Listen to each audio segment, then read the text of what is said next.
누가복음 11장 1절입니다. 예수께서 어떤 곳에서 기도하고 계셨는데 기도를 마치셨을 때 그의 제자들 가운데 한 사람이 그에게 말하였다. 주님, 요한이 자기 제자들에게 기도하는 것을 가르쳐 준 것과 같이 우리에게도 그것을 가르쳐 주십시오. 예수께서 그들에게 말씀하셨다.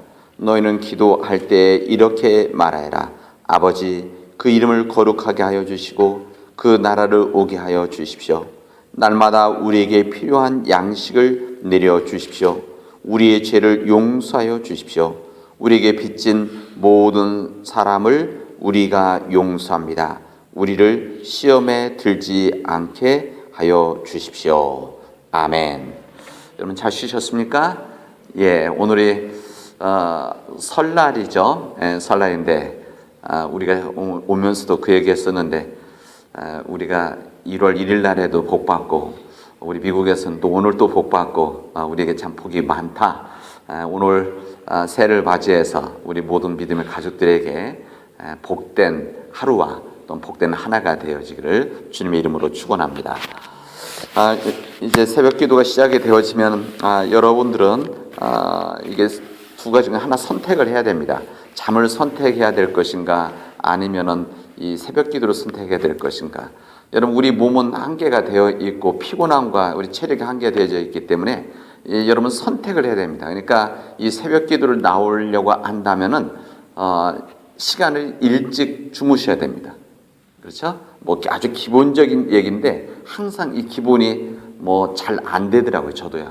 그래서 결심하시고 저녁에 평상시보다 한 1시간 일찍 주무신다 딱 마음 먹고 하셔야만 여러분들이 40일을 함께 걸어갈 수가 있습니다.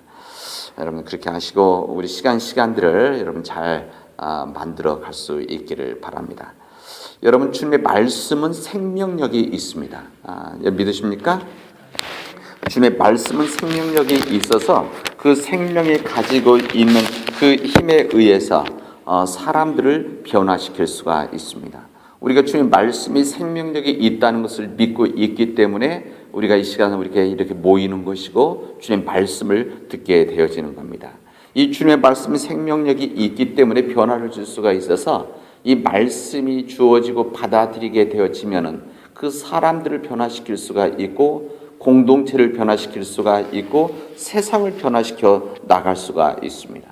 뿐만 아니라 주님의 말씀은 이 억눌린 사람들, 붙잡혀 있는 사람들, 세상의 힘에, 세상의 일에 붙잡혀 있는 사람들을 자유케 하는 능력이 있습니다. 그래서 주님께서는 우리에게 그렇게 말씀하지 않습니까? 너희가 내 말에 거하면 진리를 알게 되어질 텐데 진리가 너희를 자유케 하리라. 이렇게 말씀하셨습니다. 너희가 내 말에 거하면 주님의 말씀을 들으면 그 안에 살아가면 너희가 주님의 제자가 되어질 것이고 그 가운데에서 그 말씀이 그 진리가 너희를 참 자유케 하게 되어질 것이다. 여러분 이 주님의 말씀은 우리 크리스찬들에게 뿐만이 아니라 이 자유케 하는 이 힘이 세상 모든 사람들에게 주어져 있다는 것을 이런 마음속에 간직할 수 있기 바랍니다. 그 중에 한 진리가 오늘 우리가 함께 나눈 이 말씀입니다. 이 주님의 진리는 주님을 알고 믿고 있는 사람들에게만 주신 말씀과 진리가 아니라 이 세상에 전해져야 되는 이 기독교의 이름으로 뿐만이 아니라 기독교가 가지고 있는 우리 주님의 말씀, 복음이 가지고 있는 이 가치로서 전해져야 될 말씀이 복음의 힘이고 복음의 능력이라는 겁니다. 오늘 우리가 읽은 이 누가복음 11장에 있는 말씀은 우리가 잘 알다시피 이 주님의 기도 이렇게 말할 수가 있습니다. 우리들은 어제서부터 주님의 길을 우리 함께 걸어가면서 예수님의 발자국을 함께 따라가 보자. 주님의 발자국을 따라가노라면은 아마 우리가 걸어가는 이 해야 될 삶의 길들을 보게 되어질 것이다 이렇게 말씀드렸습니다. 이 예수님의 길에서 예수 발자국을 따라가는 한 길이 오늘 주신 말씀 용서의 길에 있어서의 용서의 주님의 발자국입니다. 우리가 여기 보면 우리가 우리에게 잘못한 사람을 용서하여 준 것과 같이 우리 죄를 용서해 주십시오라고 주님은 우리에게 기도를 알려주시고 있습니다. 여러분들은 우리 주일날 예배 때 아니면 평상시 때 이 주일날 이 기도를 하면서 이 주기도 전체를 그냥 주문과 같이 그냥 외우면은 이 기도는 생명력이 없습니다. 이 주님의 기도를 여러분 항상 매주 같은 내용이고 여러분 잘 아시지만 여러분 마음속에서 깊이 묵상하면서 이 기도가 내 기도가 되어질 수 있도록 여러분 천천히도 아시고, 그게 안 되신 분은 눈을 뜨고 우리 앞에 스크린에 나와 있는 것들을 그대로 읽으면서 기도하시는 것도 한 방법입니다. 그 중에 한 부분이 이 부분입니다. 주님, 우리에게 잘못한 사람을 용서하여 준 것과 같이 우리 죄를 용서하여 주십시오. 우리들은 이 기도를 할 때마다 진정 이 주님의 기도와 이 말씀 앞에 진실로 설 수 있는 사람인가를 우리가 주님께는 용서해 달라고 하면서 우리의 죄들, 우리에게 지은 죄들을, 우리에게 잘못한 사람들을 용서해 주고 있는가를 우리들이 이 기도를 할 때마다 내 가슴을 치면서 생각을 해야 된다는 거예요. 이 기도는 머리로 하는 기도가 아니라 우리 마음속에서, 우리 가슴 속에서 해야 될 기도 부분들입니다.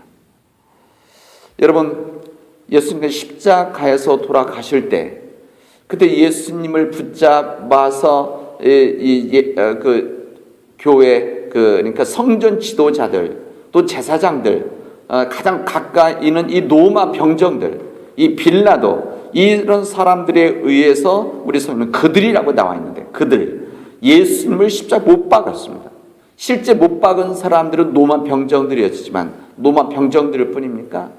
여기에 다 관여했던 모든 사람들이 예수님을 십자가에 못 박고 그 예수님을 무거운 십자가를 지고 골고다 언덕길을 올라가게 하고 십자가에 세워서 이젠 주님의 피를 흘리게 하는 이 장면이 이 십자가의 예수님의 모습입니다. 이때 예수님께서 십자가 못 박히실 때 이젠 산 위에서 이젠 여기에서 못 받고 있는, 실제 그들을 못 받고 있는 그 사람들 향해서 우리 주님은 이렇게 말씀하십니다. 아버지, 기도입니다. 기도. 아버지, 저 사람들을 용서하여 주십시오. 용서하여 주십시오.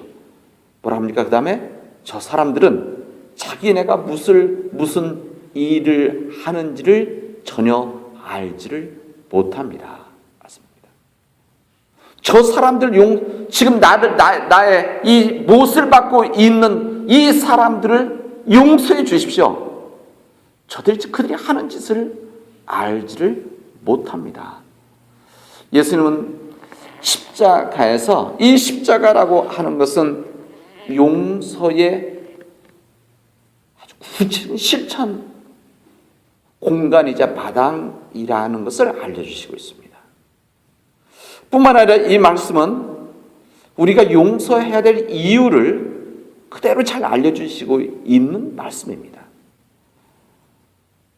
우리 이웃들을 용서하기 위한 그 내용이 뭐냐? 죄인이라는 것이고 그들이 알지 못하는 겁니다.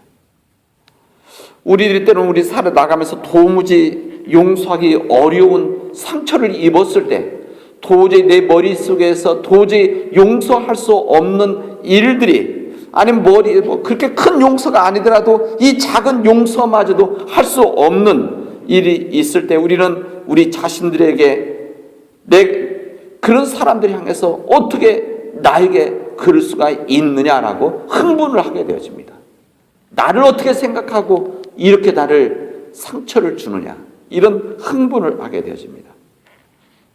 그때 아마 주님은 그런 상황을 이렇게 또 말씀하실 겁니다. 그럴 수도 있지. 그들이 죄인이기 때문에, 그들이 모르기 때문에 아마 주님 말씀하실 겁니다. 그리고 뭐라고 하시겠습니까? 주님, 아버지, 저들을 용서해 주십시오. 자기들이 하는 일들을 알지를 못하고 있습니다. 여러분, 인간의 마음으로 용서를 할 수 있을까? 이런 생각을 해야 합니다. 인간의 마음, 인간의 의지로 사람들이 용서할 수 있겠는가? 여러분, 그러지 못합니다. 저는 그럴 수 없다고 생각합니다. 절대 안 됩니다.